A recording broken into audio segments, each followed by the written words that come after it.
guys, it's Katie here with Life Mundane and welcome back to my channel. Today we are talking about my homeschool routine. What our homeschool days typically look like for our family with 6 kids ranging in age from 2nd grade all the way up to 10th grade. I want to show you guys a look into what our typical day looks like. I want to share some of the reasons why we do the things the way we do and how we make it fit for our specific family. So let's get started. First up, we like to start out our mornings by doing chores first thing in the morning, breakfast, getting ready, all of those fun things. I also have a lot of things that I have to do for my daughter with medical needs, like starting her feed and getting her meds and things like that. So the beginning of the morning is the kids waking up around 7 a.m. and getting those things done. And then we officially start our school at around 8 to 8:30. We have kind of a rough time that we try to shoot to start. And part of that is because we oftentimes have afternoon appointments or commitments that we need to make sure we get to. So we try not to have the day string on too long. For many people, they enjoy having a slow morning routine, and there's nothing wrong with that whatsoever. Our family, it just doesn't work that well. Many of my kids are freshest first thing in the morning, and because we have those afternoon appointments, if we try to come back after doing those afternoon appointments and do more school, that almost never works well. So we've got to get a fresh start and get going first thing. We always start out our morning with World Watch News, which is a news program created for kids from a Christian perspective and sharing all the world's news, not just US news, not just local news. It's sharing about what's going on in the world. It is excellently done and I cannot recommend it enough. But that is something we always start out with together as a family. We also then move into our morning menu time where we sit around as a family. We go through memory work like Bible verses. We pray for the persecuted church. We work on poetry and a lot more. If you guys want to see inside what that looks like, I'll actually link to a video down in the description below where you can learn more about that and even get a few printables for yourself if it's something you would like to incorporate in your home. This time in the morning can vary widely how long it actually takes. World Watch News is really usually between like 5 and 8 minutes in the morning. And then our morning menu time is about 10 minutes to maybe 20 minutes if we get into a deep discussion. But in general, this whole thing is usually wrapped up in 20 to 30 minutes or less. At that point in the day, then my teens will break off and they will go into their own rooms or their own spaces and work on their schoolwork. They have a list in the app called Homeschool Panda that they follow that tells them exactly what is assigned for them to do today. And I give them a lot of autonomy when it comes to what order they do those things in, and even sometimes the scheduling of which days they want to work on it, as long as they get their work done by the end of the week. For my youngest 3 kiddos, they usually go straight over to our cabinets and grab out their Bible curriculum. So we are currently using Exploring the Bible by David Murray. We go through that together. We read a short passage. Each box is 1 day's worth of work. So it's very simple. We work on looking these verses up in their Bibles. That's part of their Bible lesson, is I want them to learn how to find the different books of the Bible, how to find the chapter versus the verse. So they will go through that. We'll read the passage together. We'll answer the one question in the box here, and then we'll spend some time in prayer together. And that closes up our Bible time first thing in the morning. They then will sit down and grab usually their little sticker books, their reusable sticker books, or a fidget or something to play with while I will read usually about 2 chapters of a read aloud. We'll usually spend a little bit of time reading aloud from those books. They just really enjoy this time together, and I really enjoy getting to go back to classics that we've enjoyed in the past or exploring new things with them through these read alouds. After we're done with that, they put away whatever they've been playing with and we head on over to handwriting time. This is something I'm doing again with all 3 of my younger ones at one time, as they all need to kind of work on this. We're teaching cursive for the first time this year and using the Script and Scribe curriculum. I'll link it down in the description below if you guys are interested. But with this, it's 1 simple page of handwriting a day. And so we incorporate with that our handwriting cards. So I made some cards. I have them in my Etsy store and I'll put them down in the description below. But they have just fun activities that your kids can do to help work on posture and dexterity, working on fine motor skills and gross motor skills, but in a fun, engaging way. So each of my girls will pick 1 card for the day, and it'll have an exercise or an activity that they get to do that'll help work on those skills. We'll do those 3 exercises, 1 for each kid. We'll do all 3 of those all together. And that takes only 5, maybe 10 minutes. And then we'll go into our handwriting lesson and do that. So it kind of, again, we tried to alternate mixing up things where there can be movement versus sitting down seat work and so on and so forth. At this point, they're now ready to break up and do more grade specific work. So my daughter, who is in 7th grade, but really because of some of her special needs, is more cognitively and academically more at a 2nd or 3rd grade level, will then break off. She grabs her binder and it has memory work that she'll work on for Bible verses she's memorizing in therapy. She has got different exercises like occupational or physical therapy exercises that I have recorded myself doing, and she will do it along with the video. She'll also do her Matthew C worksheet. She can usually do that fairly independently, and sometimes a few other things, but she'll kind of work on her independent work while I'm working with her 2 younger sisters. So they are 2nd and 3rd grade, and we will work on their all about reading, and then we will work on their all about math. Both of those only take about 20 minutes, but we'll do those lessons together oftentimes.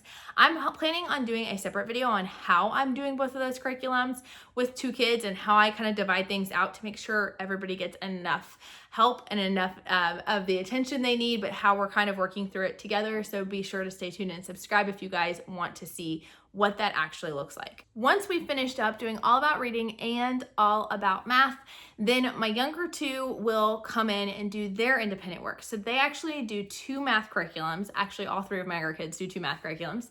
And so they are doing their 2nd math curriculum is teaching textbooks. And so they will go and start doing that completely independently. It's on their devices. So it's something that teaches them, it grades it for them, it teaches them how to do it correctly if they do it incorrectly. It is an amazing program. I've done lots of videos about it. I highly, highly, highly recommend it. 5 of my 6 kids are utilizing it in their homeschool and loving it. So they'll work on their teaching textbooks, and then they'll also work on any of their CLE or their Christian Light Education language arts homework. I'll explain more about that here in just a second, but that's kind of what they're doing, while I then transition to doing all about reading and all about spelling and apologia math with my 7th grader. So she'll come over to the table, they'll come in the living room, and I'll have that one-on-one teaching time with her. Again, all about reading, all about spelling, take about 15 to 20 minutes max each, and then I will do her apologia math, which also takes only about 15 or 20 minutes. So we really like having both math curriculums because they're very different. For all 3 of my girls, the 2 math curriculums that they're using have one that's a more traditional method of teaching and one that's more hands-on gamified version. And so having both has given them more strength in areas of flexible thinking and mastering new skills. Typically, all of this is wrapped up by like 11 a.m. So it works out really, really well because at 11, then my 2 younger girls either go to or go online and do online their CLE language arts curriculum with my friend Wendy over at Plan Prep Pray. She actually homeschools the younger 2 in just 2 subjects, which is their CLE language arts and all about spelling. This takes about 45 minutes to an hour, and I will either drop them off or again, they will do it online sometimes and they'll get to have those lessons. So sometimes they're assigned homework from that, and that's where the homework comes in that I was mentioning earlier. If they need to finish up something, rewrite spelling lists or anything like that, they'll do that as part of their independent time. This works out usually really well so that by 11 o'clock, I'm usually done with my oldest daughter. Now, occasionally things came up and it gets a little dicey. Maybe lessons took a little bit longer or we had some kind of delay, or even sometimes just heart issues that we have to pause and deal with. And so what's nice about this, the reason I always start with my youngest ones and work with them on their independent stuff, is that if I'm not done working with my 7th grader yet on her independent tasks, when they're gone at school or when they're online in school, I can wrap up and finish up anything with her, so that usually the 3 youngest ones are done with the majority of their work by 12 o'clock. Some mornings things go beautifully and we are able to do their final component of their school, which is alternating history and science. Sometimes we're able to do that before they leave for school if things just kind of worked out right. And I don't know why. I really haven't figured out why some days we can get that done before 12, before they go off to school at 11, and other days it doesn't, but that's okay. If it doesn't, then we'll just do that during lunchtime while they're eating. We will read either history or science, and we alternate those each day and do the sheets that go along with those. And then that only takes us a little bit of time. Each of these lessons are short, impactful lessons that we do every day, and it helps to kind of build on the concepts and skills for my kiddos. Meanwhile, during this time, my 3 high schoolers, my 2 10th graders and my 9th grader, have been off working on their own assignments. After lunch is done, they go to quiet time. 1 hour of quiet time in their rooms. It gives me 1 hour to kind of decompress, sometimes put the house back together, sometimes take a nap. But having that 1 hour is really helpful for everyone involved, and I find that it helps everyone's attitudes just be a lot better as we go into the day. After that 1 hour, I'm available to my teens for whatever they might need. Some days they don't need hardly anything from me, and I'm able to transition into work tasks or home tasks that I need to work on, or sometimes going to appointments. Other days they need a lot more. Maybe there's a paper they're working on and they need help brainstorming different topics. Or sometimes they need me to read off spelling lists to them. But whatever it might be, I am available to help. If they have questions in Bible, or if they have questions about something they're learning, or just want to talk and share, I have that time available to them. Usually about 2 days a week, I will take some time to do a family read aloud with them. We do something with all of us together. I would love for that to be more like 3 or 4 times a week, but with teens, a lot of them are working. They have got school stuff that they are doing and outside commitments. So far in the school year, it's worked out to be 2 to 3 times a week, not 3 to 4. And that's okay. It's a new season of life. We will also take advantage of family road trips when it comes to family read alouds. And so some of our read alouds might just be more so done in the car than getting to be done here in person. So for the most part, that wraps up our school day. My youngest ones are usually done by either 12 or 12:30 at the latest. My teens, it can vary widely. Sometimes they're done earlier, like 12:30 or 1. Other times they are not done till 3 or 4 o'clock. Just depends on the day, the amount of homework, and how well they do with managing their time.